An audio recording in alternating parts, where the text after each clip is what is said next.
ఇతర దేశాలలో పేరు మరణ ప్రఖ్యాతి పొందినవాడు మహాత్ముడు. అటువంటి వారే డాక్టర్ చెన్నారెడ్డి గారు. వారు రాజు ఉండి రారాజు ఉండి మహారాజు.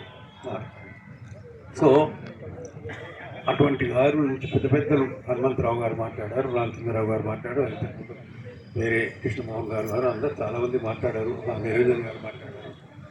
వారి గురించి అంత లోతుగా తెలిసిన పెద్దవాళ్ళందరూ మాట్లాడిన తర్వాత నేను ఎక్కువ మాట్లాడు, ఇది నాకు మర్యాద కాదు, భావ్యం కాదు.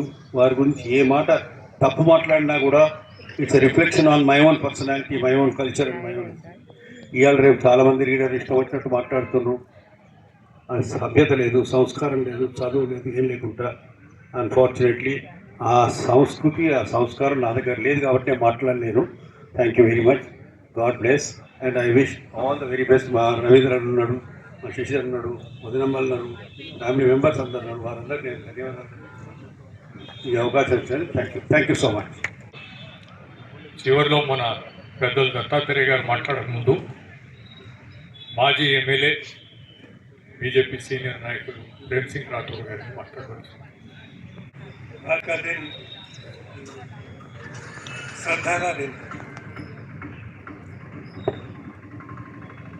जो आदमी देखता रहा, सुनता रहा, उनके काम देखता रहा, उनसे मिलता रहा, वो उनको कैसे भूल सकता है। 107 साल हो गए उनका जन्म होकर के। अभी जो उनके परिवार के लोगों ने चित्रावली जो स्क्रीन पर बता रहे हैं, वो देखने से ही पता लगता है कि मर्दी शेन्नारेड्डी जी क्या व्यक्ति थे, क्या व्यक्तित्व थे। देश का कौन सा आदमी उनसे नहीं मिला या उनसे नहीं मिले, करते वही बातों में कुछ साथ नहीं।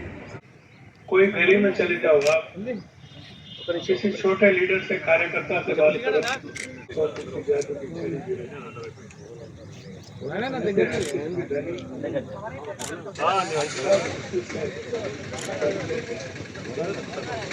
इंडिया में सभी लोग आते हैं, जगह है।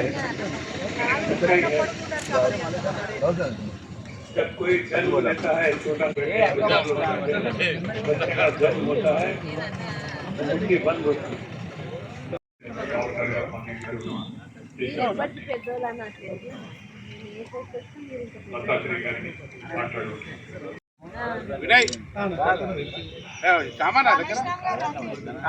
గారు పిలుస్తున్నారా?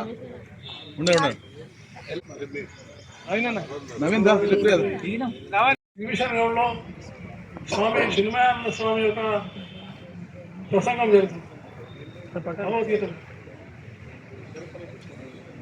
నేను ఆ కార్యక్రమాలకి రెగ్యులర్గా వెళ్ళాను.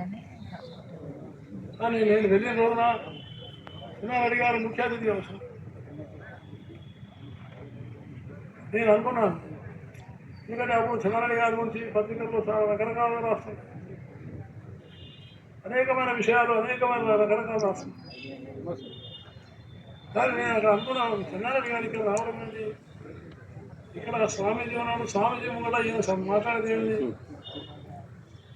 రాజకీయ నాయకుడు అంటే ఆ భావం ఉండేది.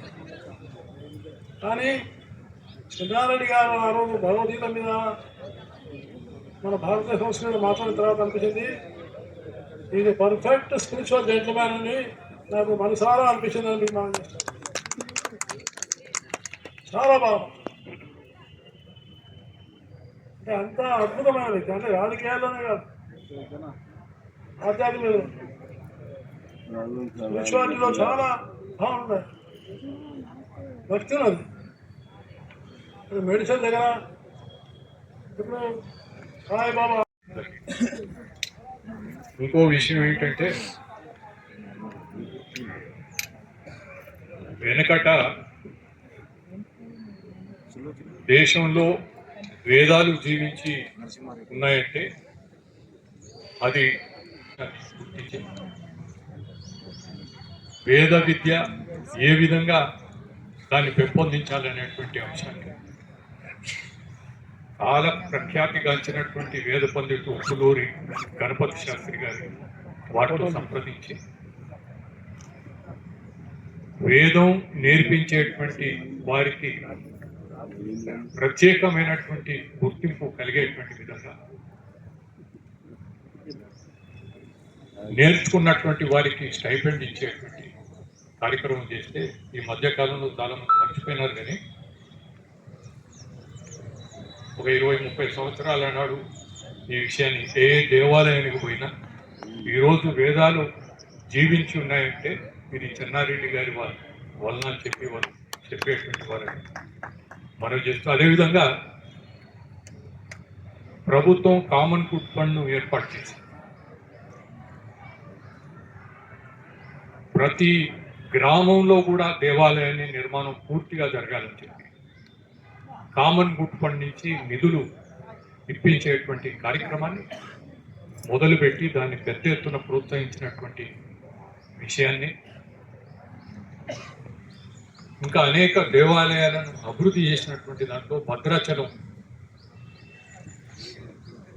అక్కడ బ్రహ్మాండమైనటువంటి పని అక్కడ జరుగుతుండేటువంటి పని, దానికి కారకులైనటువంటి గణపతి స్థపతి గారిని, అంటే పద్మశ్రీ తర్వాత ఆయనకు వచ్చింది, అటువంటి నైపుణ్యం ఉన్నటువంటి స్థపతి గారిని డైరెక్ట్గా ఎస్సీ హోదా ఇస్తూ ఎండోమెంట్స్ డిపార్ట్మెంట్లో ఆయన ఎస్సీగా నియమించి దేవాలయాల పునర్నిర్మాణం కొరకు చాలా పెద్ద ఎత్తున ప్రభుత్వ పరంగా వారు తీసుకున్నటువంటి కృషి చేసినటువంటి కృషి కూడా ఈ సందర్భంగా సంబంధించినటువంటి విషయాలు ప్రస్తావనకు వచ్చినాయని చెప్పి ఈ విధంగా నేను గుర్తు చేసుకుంటూ మీ ముందు ఈరోజు ఇక్కడికి వచ్చినటువంటి పెద్దలందరికీ, దత్తాత్రేయ గారు కూడా చాలా సమయం ఇచ్చి ఇక్కడ ఉన్నారు, అందరికీ తర్వాత వచ్చినటువంటి వారిలో యువకులు బద్దం బాలరెడ్డి గారి గురించి కూడా ప్రస్తావన జరిగింది. వారి అబ్బాయి ఇక్కడ ఉన్నాడు. ఆ రకంగా ఉన్నటువంటి వామన్ రావు గారు కూడా చాలా సమయం ఇక్కడ ఉన్నారు. వారికి ప్రత్యేకంగా ధన్యవాదాలు కూడా తెలియజేసుకుంటూ అందరికీ ధన్యవాదాలు తెలియజేసుకుంటూ సెలవు తీసుకుంటాం. జై హింద్, భారత్ మాతాకి జై.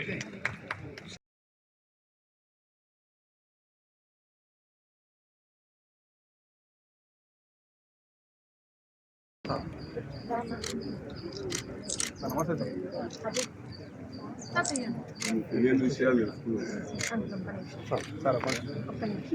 తెలుసుకున్నాను.